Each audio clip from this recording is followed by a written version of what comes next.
Welcome to Ace of Pentacles, your career strategy and workplace wellness podcast. I'm your host, Sara, and I'm so happy you're here. Join me every week as we investigate how people design and discover their way through their careers. Together, we'll explore the science of well-being at work and discover tools and strategies to help us do well and be well.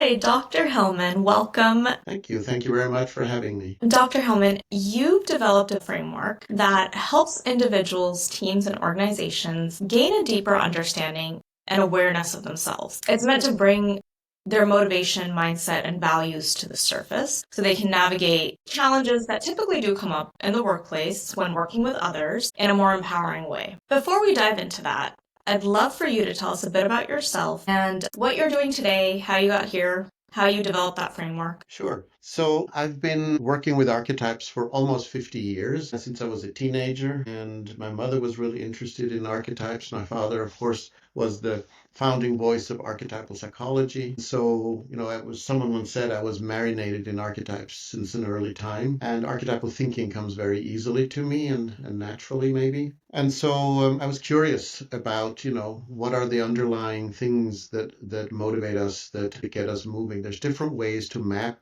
archetypes. We can do that through stories, through mythology, through dreams, through archetypal psychology, or through archetypal astrology, which is the path that I chose. So I've been studying and working as an archetypal astrologer for nearly 50 years, basically working with people and looking at patterns that are universal and at expressions within people that are experienced no matter where they are, who they are, how they look, what gender they are. All these things don't matter. When we go to archetypes, we're looking at a deeper level than the sort of external expression of them. So that's allowed me to explore different cultures, different ways that people connect, different ways that leaders organize themselves. And about 9 years ago, I partnered with my friend Richard Olivier out of London, and we created this model called Archetypes at Work over the last 9 years, where we're now doing this archetypal work in organizations, helping leaders be better leaders, helping teams be better teams. And basically, it's a tool where we can assess somebody's preferences, their comfort zone with these archetypes, and what it might be costing them if they're not so comfortable with a certain archetype. For instance, let's say somebody's really comfortable with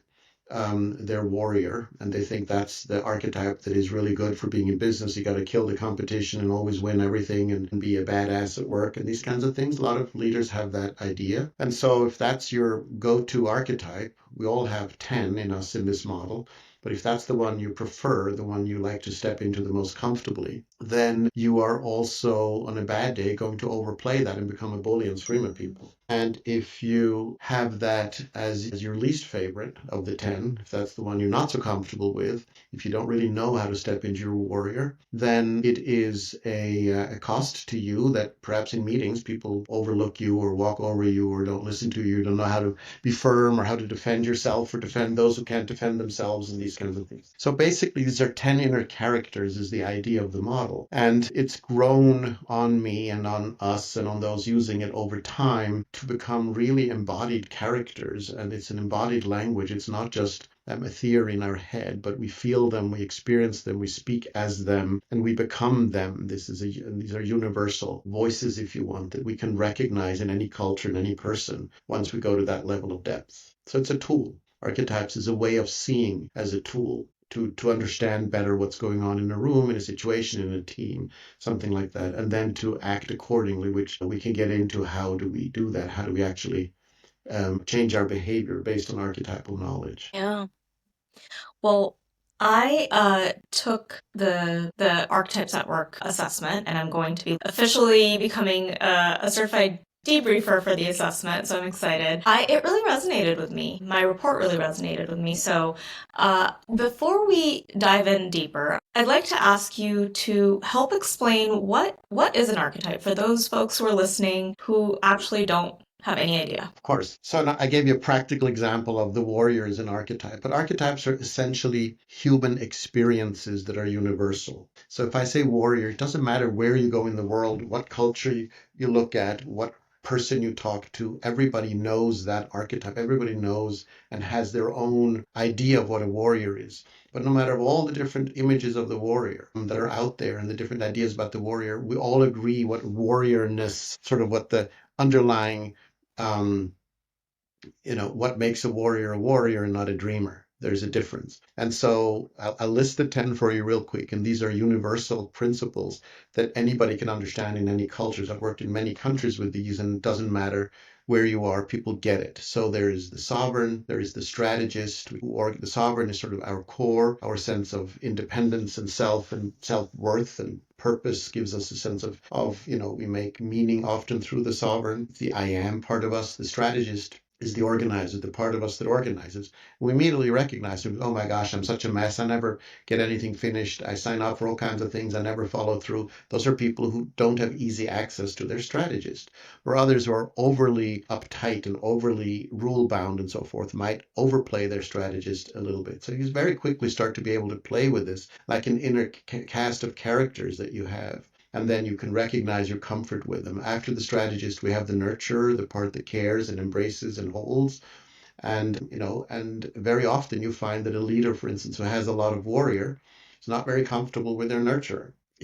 Or there are cultural problems. Girls don't get angry and boys don't cry. These kinds of things that are told to us from a very early age. And I found it doesn't matter if you go to Cambodia or to, the southern United States, doesn't matter where you go, you find that these same rules are sort of true. And those are cultural. And so how do we deal with those? But if we understand them, we can recognize how the culture also influences an archetypal expression. After the nurturer, we have the lover, which is about beauty and relationship and value and what things are worth and these kinds of things. Then we have, after the lover, we have the dreamer, which is imagination, creativity is in dreaming like that. We have the storyteller who tells stories. We have the renegade who, breaks rules for good reasons and goes outside of the box thinking, very valuable these days. Cutthroat, cut through, cut anything, that kind of an idea. Cutthroat is not so valuable. That's also warrior, but cutting through red tape and breaking the rules so that we can get outside of our own limitations. The renegade is really good for that. Trying something different, I'll have that flavor, never had it before. Let's see what happens. Those things, maybe I like it. That's renegade energy. Then we have the transformer, which is a deeper way of changing. It's a deep psychological sort of death, dying, and rebirth kind of energy that we all recognize in every culture. After that, we have the warrior. I've already talked about the warrior. And then finally, we have the explorer, which is the part that has a vision and sees far and wants to go further. Has a vision on the mountaintop. Let's go there. Follow me. Let's explore that new horizon kind of a thing. So these ideas are universal. Again, doesn't matter where you go, we can all relate to these. And so those are archetypes. There are actually endless archetypes, just like there are theoretically endless musical notes, because even the ones that we pick, they're a full tone apart, is a choice. With those 12 that we have on a keyboard, for instance, the five black and the 7 white keys that make up an octave. You can play pretty much any melody in the Western model. So in this model, in the archetypal model that we use, we have 10, if you want, keys. And with those 10, you can describe any behavior in a person and any situation that a person might be in leadership or in personal development. Mm. Thank you for that introduction to archetypes and where they come from, what they are. Dr. Hillman, archetypes at work can be used as a team building tool. It can be used as a self-development tool. And I'm curious, how is it different than other psychometric assessments that are out there, like StrengthsFinder, Enneagram, MBTI? There's so many. And so can you tell us a little bit about how archetypes at work is similar and how it's different? Two main ways. There's lots of ways that this model is different, but the two main ways, and the most important one is the first one. The other one is also important, but the first one is really the key, is how we think about a human being. Most models, even in your and my conversations so far, you use the idea that we are an archetype. We are not an archetype. We cannot be an archetype. We're always all 10 archetypes in our model. And so right there is the difference. The archetypal model is a model of inner multiplicity, that we have lots of inner different characters. It is therefore different from the developmental psychological model that is the most common basis of other assessments that I've ever seen. And I've seen lots. There's hundreds, literally, of models out there. And so, for instance, in the developmental model, how most of us think about ourselves, and we're so trained to do that, we don't even think outside of that box, but it's a limiting box. We say, first you crawl, then you walk, then you run. That's how we develop. That's the human way. And we think that that's true for the body, but it's not true for the psyche, for the inner life. But we make that analogy that that's how we develop. So, we become better at things, we become more developed over time. It's not actually how we think of ourselves. We are not a singular. That's just not how we think of ourselves. Otherwise, how could we have conversations with ourselves? How can I say, should I do this or should I do that? What's the pro and what's the con? It's this, we have these, should I stay with this person? Should I do this? Should I take this job? These inner reasonings are different voices coming up. Or you could use the example, you're having a row with your partner, and the phone rings and it's your boss. We've all had that experience. Boom, within a split second, we become a different person. We step into a different role. And so we actually play these roles. We are a certain way at work, and a certain way at home, and a certain way with our partners, and so on. And so what we're doing in this model is we're giving these different roles, these different ways of being, characters that we can relate to that are universal. And so it's a very powerful way of relating to other people in other cultures in a global world, where we can understand other people better if we use the archetypal lens rather than a judgmental lens based on our limited view of the world.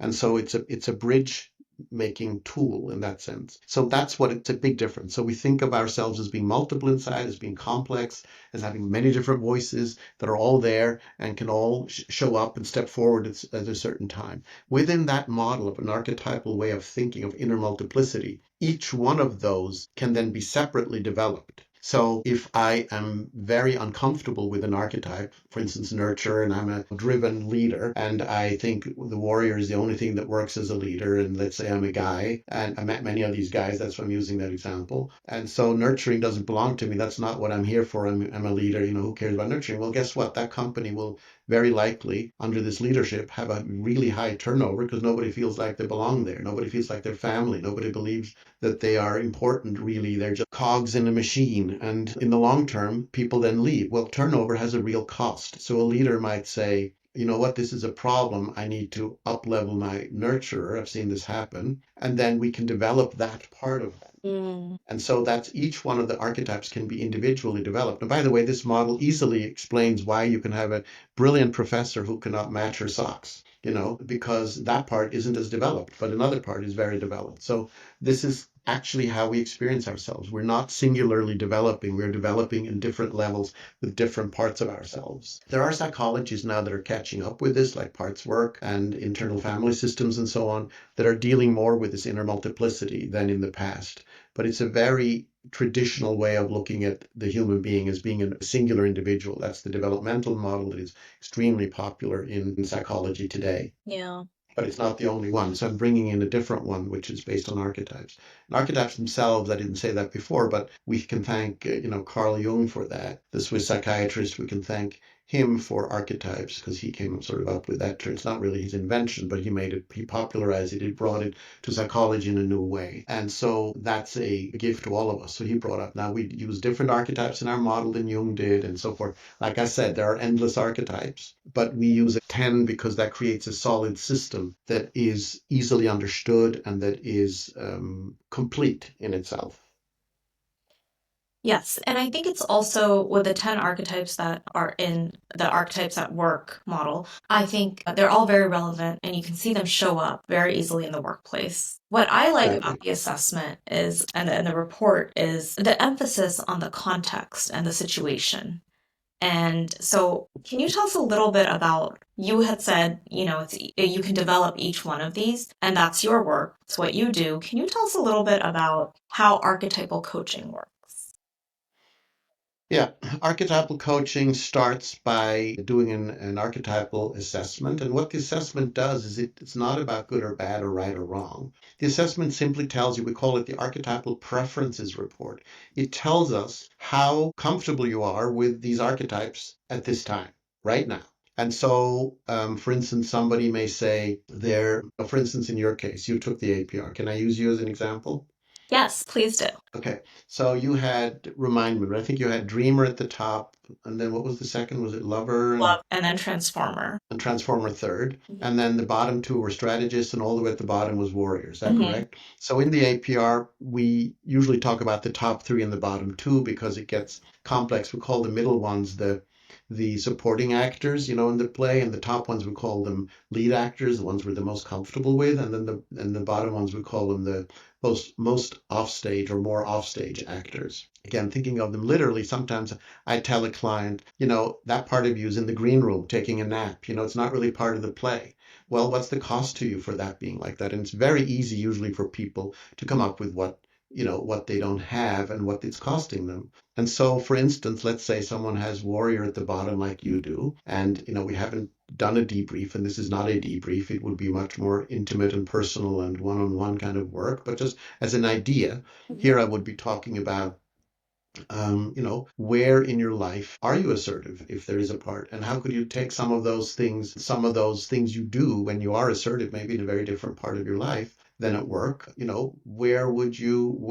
How could you bring some of those skills into, what would that look like? Then we do things, embodied exercises for the warrior to teach you how to actually, what it feels like when you are in your warrior. And, you might take a Tai Chi class or a martial arts class, or learn how to sword fight, or learn how to shoot a bow and arrow or something, to actually learn how to embody that part of yourself. And there's lots of different ways that we do that. It's a whole technique, it's a whole training that people go through to be skilled at how to do that. That's the activation part. So we activate any part that is more dormant. We can also ask a deeper question. Say, so let me ask you, I'm just doing this theoretically, not practically. Is this, if you think back on your life, do you think that this warrior being at the bottom of your chart, of your APR, of your comfort level, shall we say, is a core thing that has always been like that since you were a baby? Or do you think this is something that is just current? So we differentiate between core and current. Core is something that, when you were a baby and you're crawling around on the floor and your grandmother looks at you and points at you and says, and she sees something in you that is just there from the core that grandparents can see, those kinds of things. That's core. And current is something that has to do with our circumstances. So for instance, some people don't bring certain parts of themselves to work, very common, because they think it's inappropriate, because they think it's not desired, because that's not what they were hired for, whatever reason. But then they also show up at work incomplete. And there's a cost to organizations when people don't bring their fullness. And there's all those efforts, what other skills do you have? And it's suggestion boxes and blah, blah, blah. And how could you help the organization be better? Because that's understood by leaders that there's a cost to an organization when people don't show up fully and just come to do their job. And then people also are not satisfied at work when they're not showing up fully. And so that would be an interest of mine to find out if that warrior at the bottom of your APR is core or current. And then once we know that, it's different to work with. Some people show up with an archetype at the top. That's current. It's just because their job requires it. I saw a guy once who clearly did not have warrior in his personality as the first archetype, but he was at the top because he was dealing with a major lawsuit for his organization where he was in charge of, sort of solving the problem. And if he didn't, then, 5,000 people would lose their job. It's a big responsibility. So he kind of had to really fight for the company's existence. So he needed to step into his warrior, and he recognized this was a temporary thing, that wasn't really his comfort place, but he needed to do it, and he was doing it very well and successfully. So these are the ways we think about archetypes. It's about how comfortable we are to bring them center stage or not, how much they're in the spotlight. It can also be that you have 2 or 3 archetypes that are always in the spotlight, and which doesn't leave a lot of room for others. That's not necessarily a good thing. That you become kind of single-minded, you become kind of you become simple, that you become stereotyped easily, like actors become stereotyped. You always play this part. So what's the cost of that? So we ask about cost, and we ask about how to remedy that by activating parts that are less active, or toning down the ones that we tend to overplay. Everything you said really resonates and makes a lot of sense. Just in my own reflection, when I got my report, I was like, wait, I was really surprised because strategist was so low. Warrior, that's more of a, I think it's more of a core thing where I've never really been. I've been very afraid of confrontation my whole life. And so I thought about, just the past year of my life, the past 2 years of my life, I've made a very big career change. And from going from being head of HR for a wealth advisory firm to having my own coaching practice. And so I was thinking about that and I was like, I think I had to be very strategic and I had to be a little bit more of a warrior in a lot of circumstances about a year and a half ago. And I feel like the dreamer, I was really surprised that dreamer and lover were the top two for me, because I think I've allowed more of that to come out over the past 2 years, I think. Great insight. And I would also suggest that perhaps, leaving a corporate environment and going into coaching and even doing this work that you and I are doing right now might very well be more suitable to a natural dreamer than being in a corporate environment. And so there's a lot of dreamer that happens in any kind of coaching situation. I know it from my own work because it's imagination and it's following people's where their fantasies go and where their imagination goes and working with all of that. That's dreamer energy. That's a really great tool to have if you don't have to show up at 8:15 every day in the same place downtown. That's harder then because then you feel closed in and you feel like your imagination is being stifled and things like that. I've seen a lot of people in corporate America who have, not just corporate America, corporate world, who have, left their dreamer at the front door when they go to work. And they may even be musicians as a hobby, but they don't bring that kind of musical skill, that musical dreamer energy to work. And so there's a cost to them because they're not fully showing up. And there's a cost to the organization for not having a place for that kind of energy because, that doesn't belong here. And so, we're an accounting department that doesn't belong here. Well, guess what? Then you're dry and people feel, they feel dead. They don't feel, alive. And that's not good for anybody. So these are the kinds of questions that we ask. But it's also possible that your strategist was very rule bound. And now you don't want all those rules. And so you can go take a nap right now. I don't want all those rules that I had. Corporate strategists can be very corporate, all the rules of what you can and can't do in a corporate setting. So if you put that further down for a while, that can be very useful. Of course, you need strategists to build this new business. And you did that. And then for a while, you might want to, let this part of you take a bit of a break because it's not as important right now to have all the rules present. What's more important is to explore what's outside of the rules, like the work that we're doing this second. Dr. Hillman, do you get to help organizations figure out how to make room in their culture or in their ways of working for people to show up as their full selves, as all 10 of themselves? That's a really good question. It's usually not put in that direct way, but it's usually more of a result of archetypes entering the workplace. The consciousness of archetypes, the language. I've seen a couple of HR directors get it, what I call getting it. And it's like the coin drops, like, wow, we can create a more human environment here by talking to people as humans, which means fully, as all of who they are, showing up fully and finding a place for all of their parts without having to neglect or push away any part that we don't know where to put because we don't think it belongs in corporate. To recognize that actually it all belongs in corporate because we can't really part ourselves for real. What we do is we repress or deny parts of ourselves, which is a psychological function. And that then is very detrimental to our well-being. And so, because we're always operating under fear that maybe somebody will catch on that I'm actually, really good at daydreaming and I'm working in accounting. And so maybe they'll fire me, that kind of fear. So the fullness is a language. What I've seen is that when organizations adopt this language, then people start to talk to each other differently. There's much more humor around foibles that people have. There's much more understanding. There's much more compassion. There's much more productivity because people are showing up fully and they're not spending a lot of energy repressing parts of themselves. So I've seen it to be a very positive tool for especially teams and groups that work together to communicate in a new and different way. So when you work with a leadership team, you can also find out in that team, for instance, what's the lowest present archetype. You can do a group assessment and get a sense, well, in this team, there's a lot of strategists, they're really good at getting the numbers right and getting all those things, but nobody feels very connected. And so maybe, the nurture is really low and nobody really takes care of each other. Everybody's sort of looking out for themselves. There's a cost to that for the team's success. Or everybody's very competitive because warrior's at the top, so everybody wants to win, and they're not really operating as a team, but a bunch of individuals who work in the same department but are not working together. There's a cost of that to everybody and also to the organization, and so on. So you find these kinds of problems, but I'll give you a practical example of what we might do. Yes, please. So let's say I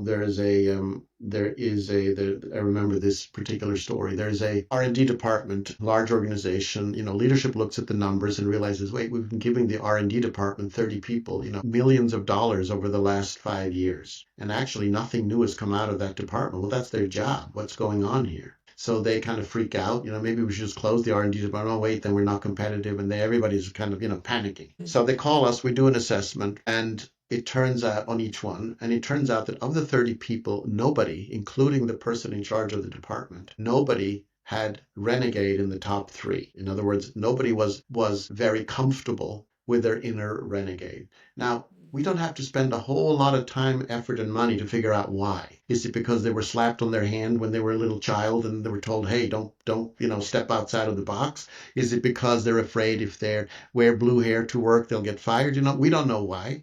We don't care why. We're not doing a psychological assessment of these people. We're doing an archetypal assessment where we want to know how comfortable they are with these archetypes. And we now know it's a fact that everybody in this room is uncomfortable with their renegade, or not very comfortable with their renegade. Okay, so we do a renegade activation workshop. So the typical way, by the way, in the old model, and those other models you mentioned, you'd say, well, clearly we have the wrong people in the R&D department. Let's fire them.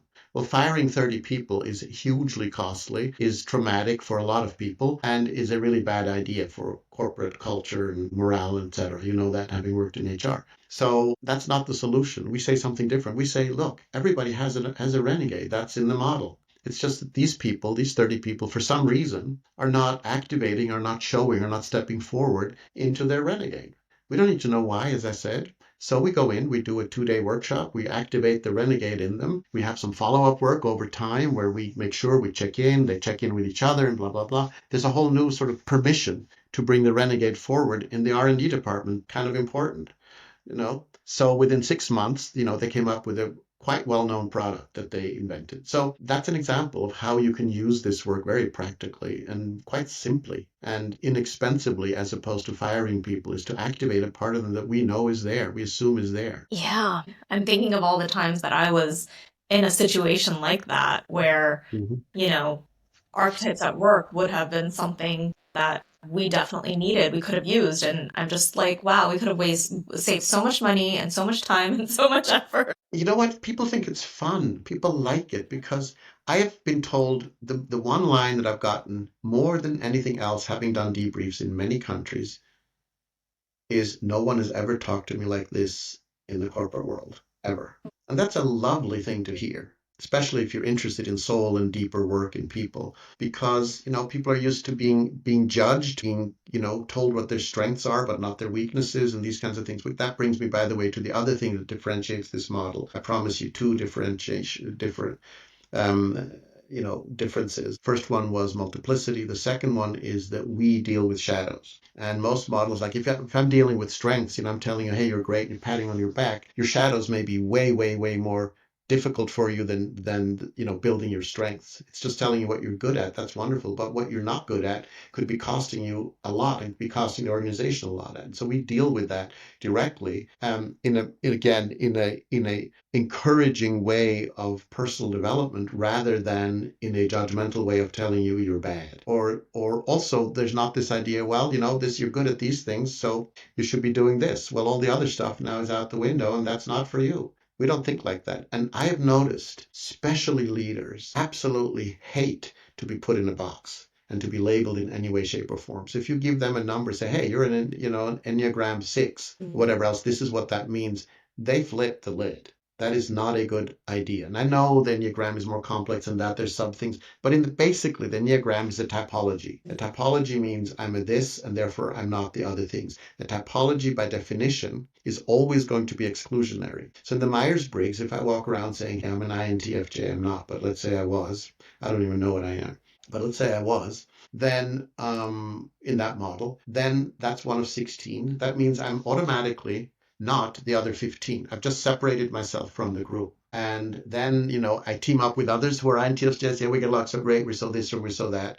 This is not what we're doing. It's very important because we're doing the opposite. We're saying, actually, we all have the same archetypes, but I'm more comfortable with these. You're more comfortable with those. Let's talk. What can I learn from you? What can you learn from me? It's a different way of what we have in common rather than what separates us. I'm not interested in what separates us. We have enough separation going on in the world. I'm interested in kind of a universal language, which I really believe archetypes are.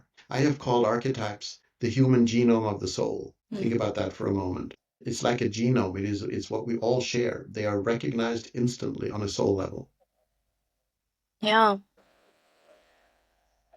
I've worked a lot with lots of different types of assessments, and the thing that I really, really love about archetypal work is, like you said, it's not exclusionary. And a lot of people do feel, put in a box. But I think a lot of people are also, we get into these moments of like really high stress in the workplace. And sometimes I've seen these assessments, these typology type assessments, reports, frameworks be weaponized to call Oh, someone yeah, like, you don't have absolutely. this, you can't do this, and make them feel bad about the way that they're showing Right. up. Or even worse, all people who are this type should be working in that department, which is horrific. That's a total misuse of assessments in my mind. And that happens all the time, consciously or not. Yeah, I think this is the first assessment that I've come across, the first framework that really takes the soul into consideration. It's.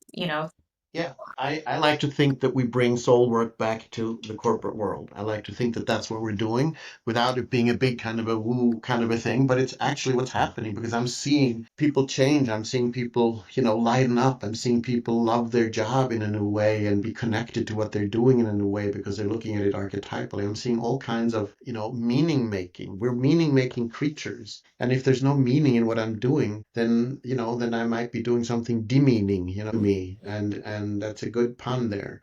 And it's really important that people have, the famous book by Sinek, Start with a Why. People have to have a why. And there is one of my favorite quotes is a paraphrase of a Nietzsche quote that basically goes, "We can take any what if we know why." And Mm. it's extremely useful if somebody says, I can understand, my difficulties with this, that, and the other, or my comfort with this, that, and the other, if I know why. And you can give people a why with the archetypal assessment, and then you can help them develop that. It's a very powerful two-step. Dr. Hillman, you have a global clientele, and I'm very interested in learning from your perspective whether you've seen the same archetype express itself differently at work across cultures, because I'm really interested in knowing what are the implications of that in a diverse workplace. Great question. And I actually had an even cooler experience than that question, which I never even thought of myself that it could happen, but it happened to happen. I had two women in the same country. I think it was Cambodia or Vietnam, two leaders. Both had warrior at the bottom, and one was a Muslim and one was a Christian. And it was a really interesting just conversation with them about how having the warrior at the bottom was influenced in their cultural understanding of the warrior. And so I don't remember the results, and I don't want to get into into all of what that might have meant. But that kind of questioning, that kind of realization is some rich language that you don't get into otherwise, because then you get into what can you talk about at work and can talk about politics. But you can just, when you're just working on an archetypal level, all that goes away. I'm going to give you a very simple model to think about when we think about archetypes as we go through this conversation. Think of a three-layered cake. I like chocolate. Let's make it a chocolate cake. Three-layered cake. On the top of the cake is behavior. That's what we can see. That's what we can measure. That's what we can repeat. That's the behavior, right? I can see that somebody gets angry, their face gets red. I can measure the temperature. That's behavioral. Now I can ask, why does someone do that? Let's use the example anger.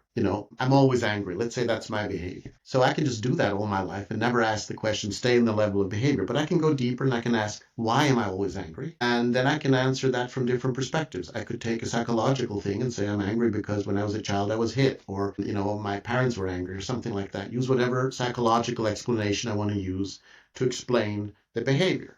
You could also use a sociological response to that and say, we live in angry times, therefore I'm always angry, right? So that's a different explanation of the same behavior. Or we could go to the bottom layer, which is the archetypal layer, and instead of judging it, We could simply say, my warrior is always present. Now I can do something with that. I can say, okay, my warrior is always present. Well, maybe that warrior needs something. The same way we send kids out to run around in the yard when they're making too much noise to work off some energy. What do we need to do as an adult for that warrior who's always present? See what I'm saying? And so the way we don't know better than to express that warrior's anger all the time right now, maybe, or as a person, or maybe culturally right now because of the times that we live in or whatever else. But if the warrior is always present, what does that mean? What do we do with that? How could we use that for good? What's worth fighting for? These kinds of things.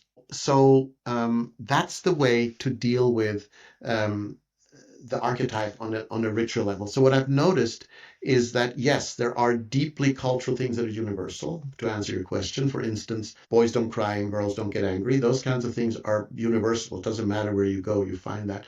But there are differences. You know, I'm in Sweden right now.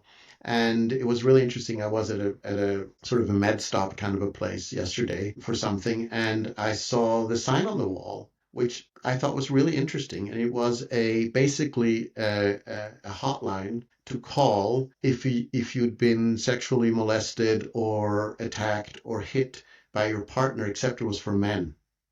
I've never seen that before. I've heard about it. I know it exists, and I know especially with boys, you know, who grew up in churches where they were molested and these kinds of things. I know that exists. I mean, there's help organizations for that, but this was just in a public clinic on the wall, like, hey, if you're a guy and you've been beat up by your partner, call this number. And I was surprised because that's an unusual way to express the warrior energy in most cultures that I've seen. It's usually the other way around. You know, if you're a woman and you need help, call here. That to me was interesting. That's a cultural difference of how the warrior is expressed. And of course, Sweden has one of the, you know, highest rates of equality between men and women as far as power goes, and job sharing and these kinds of things, and job sharing of raising kids and these kinds of things. It's quite extraordinary, and I love that about this country.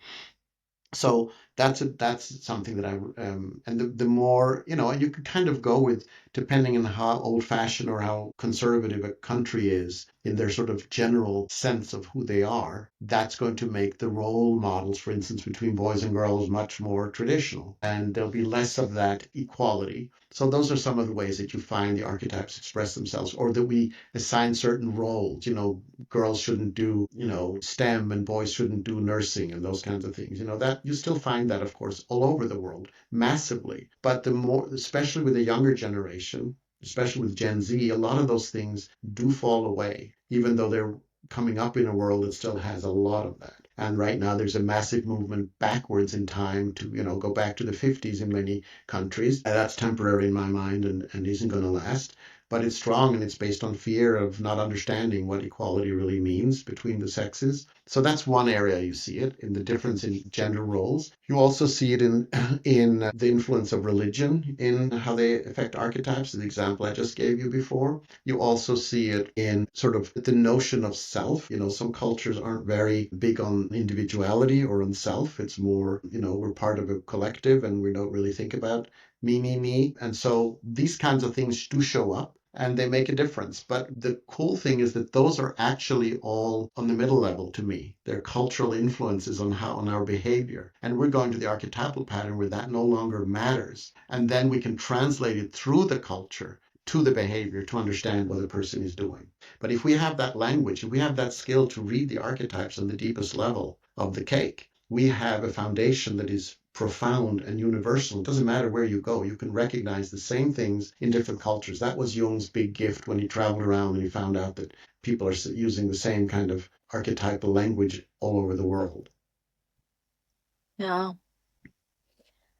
Dr. Hillman, you've answered all my questions through your stories that you've shared, through the examples that you've shared. But I just want to pause and I want to ask, is there anything that I'm not asking that I should be asking about this?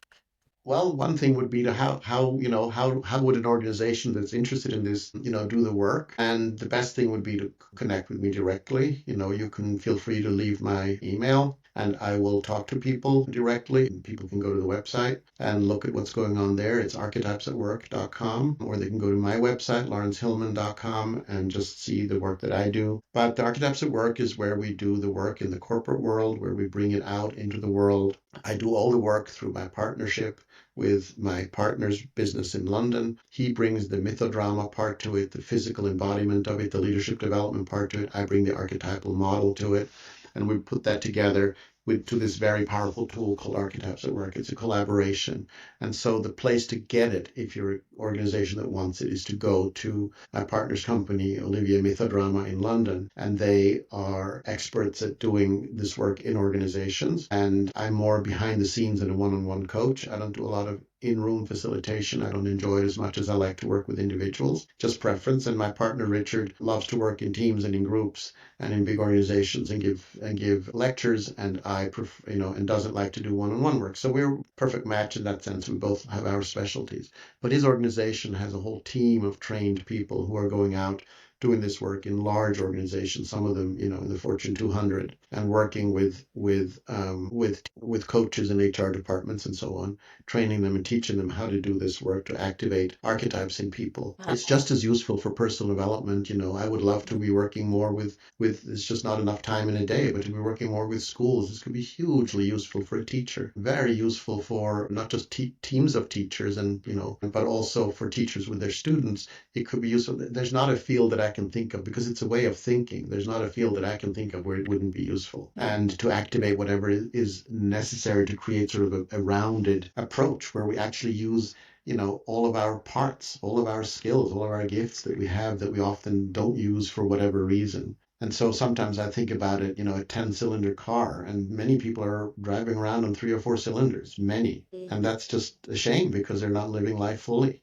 There's so much more. So that richness is very enjoyable and very fun. People love the work because it's a fun way to talk and get beyond all the can't do this at work kind of stuff. So the fear goes away, and people are very easy to fess up with their stuff that they have, that they're uncomfortable with and so forth, because it's done in a playful, theatrical kind of way that is not personal. It's archetypal. Instead of saying, hey, I'm sick and tired of you screaming at me every day. If you say, there's too much warrior in the room, it's a different kind of a conversation. And then you can add to that, there's too much warrior in the room, to say, I would do better with a little nurturer before we start our meetings. And so then if everybody spends 4 minutes telling them how they are and checking in with each other, now the person who needs more nurturer feels connected to the team, feels like they've been met, and the warrior can sit on their hands for, the ones with strong warrior can sit on their hands for a couple of minutes and then make the meeting go at the speed that they like. And now everybody has been heard and met, without saying, oh my God, every time we have these meetings and all he does is run over me, or every time we have these meetings, all she does is want to talk about her kids. So, we can get beyond those kinds of conversations and talk archetypally, and it helps teams. I've seen people talk to each other who work together and haven't talked to each other for 4 years, and suddenly they're talking to each other again because they found a language that isn't personal in that sense. It's very personal, but not as in you're doing this to me and attacking. It's a non-attacking kind of language. It's descriptive and archetypal. Dr. Hillman, one question that I didn't ask that I think I meant to ask a little earlier, but what inspired you to create this framework? It was a workshop. We did a workshop in 2016 in France. We had about 20 people. My partner Richard and I did this. He was coming in from London doing the stories. He works with stories, Shakespeare and others, great traditional stories that are very useful in leadership. And so he's done leadership development based on Shakespeare and other stories for, decades. Very experienced, has, professional Shakespearean actors who come in and help. It's a very, very sophisticated and really extraordinary organization. So he was we did Hamlet as the play, as the story over the 7 days. We were in a chateau in France. It was quite a cool thing. We had a chef there with us, and she was married to a sommelier, which was quite lovely. So we had great wines, great food, and about 20 people. I did the archetypal astrology piece, and then we also did constellations based on Hellinger's work. And we had a third friend with us from London, Michael, and the 3 of us were leading this retreat. And at the end, we were really all on this high, and it went so well, and it was such an extraordinary experience when we brought these 3 sort of ways of thinking together into 1 week. And at the end, we just sort of decided, what, we can take this further, and we need to translate this into a real model. And then Richard and I started, this was in 2016, and by 2019, we had developed the model, and we wrote a book. called Archetypes at Work, and then which is now only available as an ebook. It's out of print. We're reissuing it eventually, but right now we have it as an ebook. Again, who has time to do all this work? So it's available, and that explains the model very carefully in great detail. With we hired a poet friend of ours who wrote beautiful poetry for each archetype, so you can hear it, in other ways, in right brain ways and not in left brain logical ways. So really beautiful work. And that's all in the book. And then after the book, then we started to, bring this out to organizations. And then COVID hit. And then I took the time during COVID to write the APR. It was a perfect 2-year hiatus to really think and reflect and create the assessment, which is now at the front of everything. Anybody who comes in contact, what you're going to learn when you come to the course is everybody who's in contact with a person around archetypes starts out with the APR, because people have an immediate experience. You don't have to know anything about archetypes, know anything about the model. None of that matters. Everybody wants to talk about themselves. So you give them an assessment. They get an experience as you did, and now you can start a conversation. How could this apply to you? How could this make your life better? How could this improve your work experience? How could this improve your work performance? How could this improve your happiness level on all levels? Answer questions you've always had. It's a really powerful tool, but it's just a tool. So the skill is then in the debriefer and what you're learning, and in the coach to work with a person, based on what the assessment shows. The assessment isn't magic. It's just a tool that shows you something that you can then work with. It's like an X-ray. It's not the cure, but it tells you a lot about the broken bone. Yeah. Well, Dr. Hillman, I'm so excited to learn more and learn how to use this framework and apply it for my own clients and for people that I work with. And I'm excited to see what else you do with it. And if you start up the retreats again, and when the book gets republished, I'm very excited to see where it all goes. Yes, we're working on a lot of new sort of undercover right now things that are quite exciting, and it's evolving because we respond to needs and demands. And when people have new ideas, hey, we could use this, can you make it? We're like, I like that challenge, and we figure out how to do that. And so that's kind of how the APR came about. One of the things we're working on is the first ever, what we call the AFR, the Archetypal Feedback Report, where it's used for feedback, like a 360.